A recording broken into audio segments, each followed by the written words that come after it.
Luo Feng took the initiative to meet Flame Emperor in order to retrieve the tribulation armor.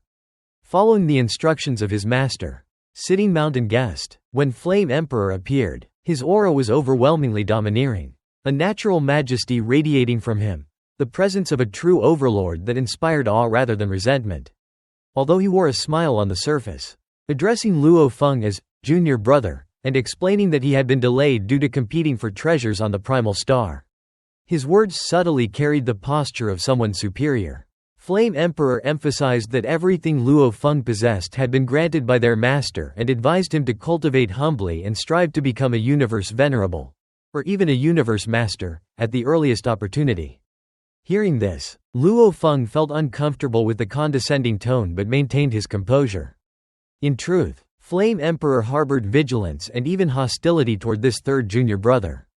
Back then, Sitting Mountain Guest had poured immense effort into nurturing him, making him one of the universe's peak geniuses. Now Luo Feng was receiving the same full support, and in the future would even possess the supreme pinnacle treasure, the Star Tower, posing a tremendous threat. As for their eldest senior brother, Pu Ti, Flame Emperor paid him little mind. But Luo Feng was different. When Luo Feng directly stated that he had come to claim the tribulation armor, Flame Emperor admitted he already knew but argued that the tribulation armor was a supreme pinnacle treasure. While Luo Feng was merely undying and far too weak to unleash its power, he might even lose it. Therefore, he proposed to continue keeping it on Luo Feng's behalf until he became a universe venerable. Though his words sounded considerate, they concealed caution and deliberate delay, and the underlying conflict between them had clearly begun to form. Already disliking Flame Emperor, Luo Feng grew even more angered. In his view, the tribulation armor belonged to him. Whether he used it or not was his own business. However, faced with the pressure of a peak universe master, he restrained himself. Flame Emperor smiled faintly, claiming it was for your own good, and stressed that even universe masters coveted such a treasure.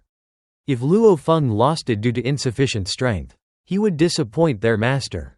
His voice carried immense soul pressure that shook the Great Hall. Yet Luo Feng's willpower had already reached the level of a universe overlord. Mere intimidation could not shake him. He asked bluntly whether Flame Emperor was unwilling to hand it over. Flame Emperor was furious but dared not openly refuse. It would be defying Sitting Mountain Guest.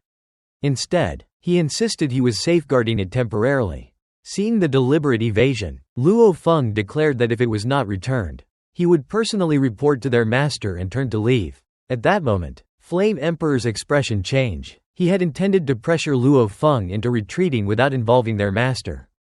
But if Luo Feng truly went to Sitting Mountain Guest, everything would change. With no other choice, Flame Emperor acted, space twisted, reversing and bringing Luo Feng back into the hall. In the end, he reluctantly admitted that if Luo Feng insisted, then take it, but if it were lost in the future, he should not blame him. With a flip of his hand, the tribulation armor appeared, an enormous translucent battle armor like diamond crystal, covered in mysterious patterns, its aura as heavy as a divine mountain. Luo Feng's heart pounded. This was the supreme pinnacle treasure forged by Sitting Mountain Guest for his third disciple, the origin of the soldier armor, general armor, king armor, and emperor armor. Even Flame Emperor, standing at the peak of universe masters, had been unwilling to part with it. Luo Feng infused it with divine power, established ownership, received the ancient information transmitted into his consciousness, and stored it within his world reign. After brief formalities, he departed the Yan God clan territory via teleportation and divine kingdom transfer. Standing before the hall, Flame Emperor watched him leave.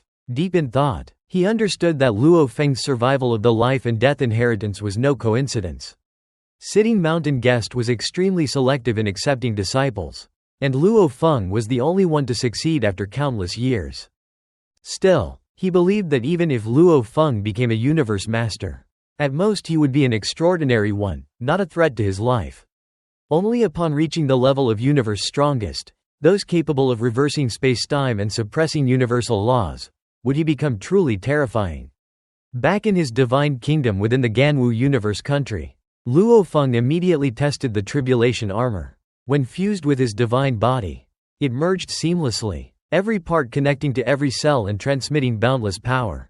Unlike ordinary treasures that relied on law comprehension, the tribulation armors might depended on divine body strength. The stronger the divine body, the greater the power. He summoned his golden horned beast clone to continue testing. The armor transformed into a stream of light and merged into the colossal body, marking a new leap in strength. After familiarizing himself with it, Luo Feng connected to the virtual universe to meet Tru Yan Venerable and inform him of his plan to enter the primal star. On Thunder Island within the virtual universe, 6 universe venerables were gathered. Among them, Niuzu Venerable excitedly recounted the appearance of a high-level pinnacle treasure on the primal star, the heavenly mirror sail. According to him, a mysterious divine palace had appeared on a plain, and a stone stele described the treasure as both powerful in offense and exceptional for escape. Many experts rushed in, 3 universe masters, 18 universe overlords, and over 100 universe venerables. 6 years later, when the palace reopened, only half survived, and the treasure was ultimately taken by a universe master from the Northern Frontier Alliance. As Luo Feng appeared, they joked about how he had survived endless alien assassination attempts and praised his escape abilities. When they learned he intended to enter the primal star alone, they were alarmed. Niuzu Venerable warned him that the primal star was extraordinarily dangerous, not just because of universe masters, but due to the density of high-level experts. If Luo Feng's identity were exposed, enemies could analyze and counter his domain talent, coordinate to seal him, and kill him. He estimated his survival chance at less than 10% and also sent Luo Feng extensive intelligence gathered over a century. However, Luo Feng was filled with confidence because he now possessed the tribulation armor. The armor had 3 forms. The first stage required power equal to 100 million times that of a world lord, reducing physical attacks to 1,000th and soul attacks to 1/10 while boosting strength. The second stage required 100 billion times World Lord power and reduced physical attacks to 1/10,000th. The third stage required 100 trillion times World Lord power and reduced physical attacks to 100,000th, making him nearly immune to most Universe Master physical attacks unless facing even more heaven-defying treasures. At full activation, it could turn its wielder into a mobile fortress. With the tribulation armor, and the disguise and aura replication abilities of the Moshe clan clone, Luo Feng believed he could conceal his identity and greatly increase his survival chances. Thus, despite knowing the primal star was filled with danger, he resolutely chose to enter, not merely to temper himself but to seize opportunities on the universe's highest battlefield. Before him lay the colossal vortex passage with a diameter of billions of kilometers, the entrance to the primal star, whose pressure alone was enough to crush ordinary undying beings. And without hesitation, Luo Feng advanced toward it. He stepped through the passage and entered the primordial star. As he emerged from the spatial vortex, he immediately felt a terrifying pressure envelop the entire space. The primordial star region consisted of 10.081 planets, each with a diameter of roughly 100 billion kilometers. Space here was completely sealed, no teleportation, no divine kingdom transfers. Under such extreme pressure, movement, acceleration, and even changing direction were far more difficult than in the outside universe. Even though Luo Feng's Moshe clan clone possessed a life gene level 100 times normal and a divine body comparable to 10 million times that of a world lord, moving across the surface of a primordial star still felt immensely burdensome. Luo Feng cautiously passed through forests, descended mountains, and entered a vast wilderness, all while sensing for energy fluctuations, the most common treasure hunting method here. Before long, waves of battle energy transmitted from afar. He immediately accelerated, even burning divine power to approach near light speed, and swiftly flew toward the battlefield. There, 5 universe venerables were locked in combat. One side belonged to the demon race. The other appeared to be from the 9 Regions Alliance. Around them, 6 additional squads from various factions were watching, including forces from the Prison Race Alliance, the Crystal Race Alliance, the Thorn Ring Alliance, and even the Star Behemoth Alliance. The fight revolved around 3 high-level treasures, 2 of which had already fallen into the demon race's hands. Upon noticing the arrival of 2 Star Behemoth experts, Luo Feng in disguise, the demon race chose to withdraw rather than prolong the conflict. The 3 universe venerables of the 9 Regions Alliance also quickly retreated. Flying across the wasteland, Luo Feng recalled the information provided by Niuzhu Venerable and realized that on the primordial stars, unless a true treasure was sufficiently tempting or victory was certain, experts rarely risked battle. There had been no aura of a true treasure earlier, only high-level treasures. Elsewhere in the universe, it was difficult to distinguish high-level treasures from true treasures when their auras were restrained. But on the primordial stars, it was different. High-level treasures caused little disturbance upon emergence, while true treasures always produced extraordinary phenomena. The greater the commotion, the higher the grade, sometimes even palaces would rise from beneath the earth. Thus, the scale of disturbance was the measure of a treasure's rank. Gazing at a newly formed spatial vortex in the sky, Luo Feng remembered that each primordial star had 10.081 passageways, one exit and 10.080 connecting to other primordial stars. Experienced treasure hunters usually chose a fixed location to wait and sense auras rather than wandering aimlessly.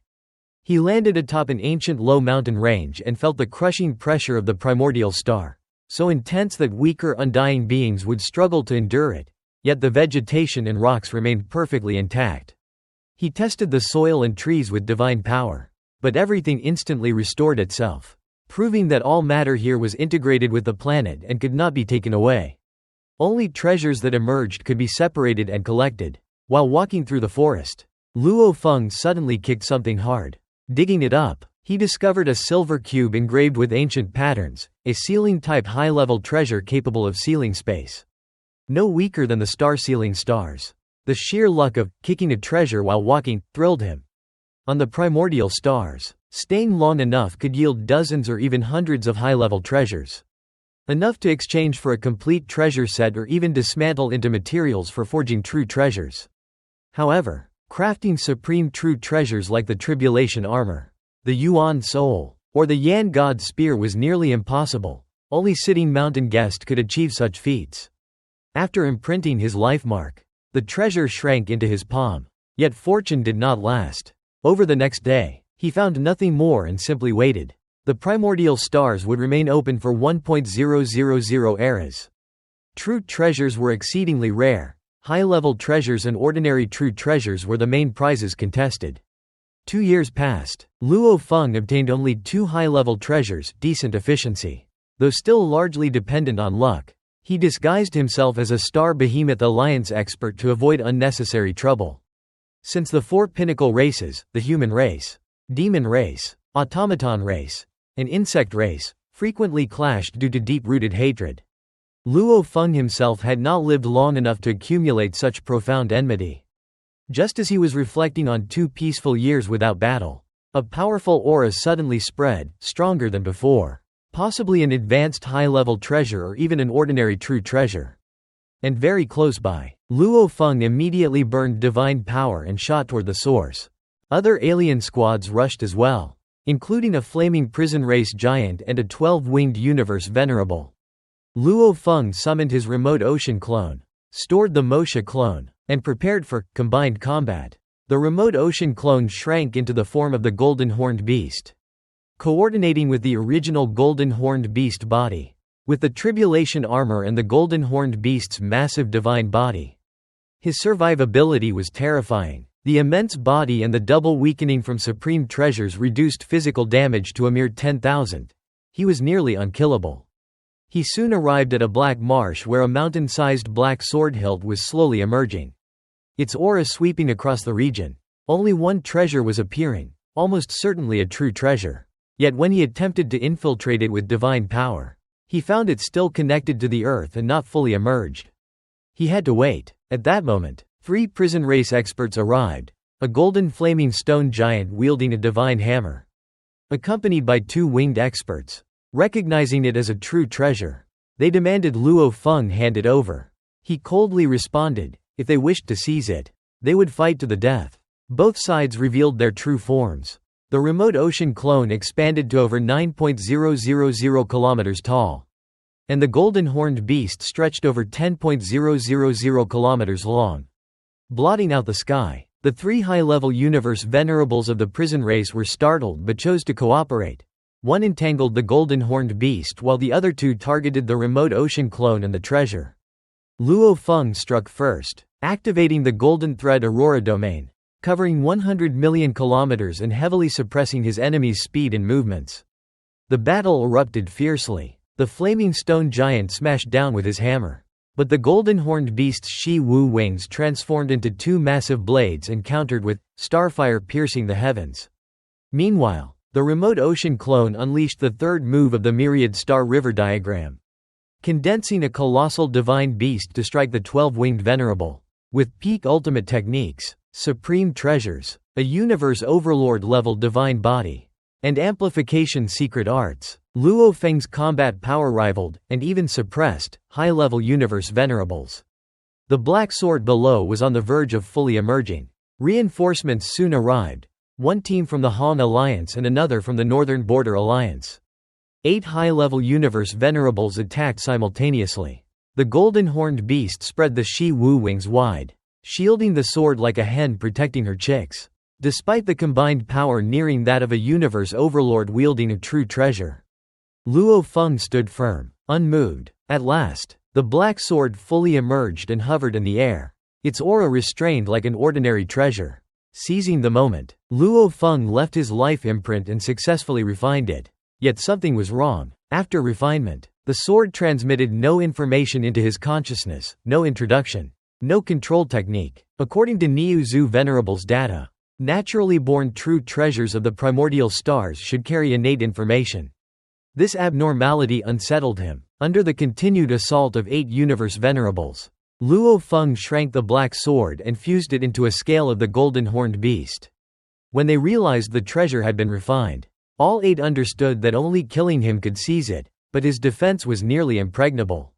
Reluctantly, they withdrew. Later, the Northern Border Alliance confirmed the black sword was a component of the legendary high-level true treasure Jian He Luo, a set consisting of a compass and 9 divine swords.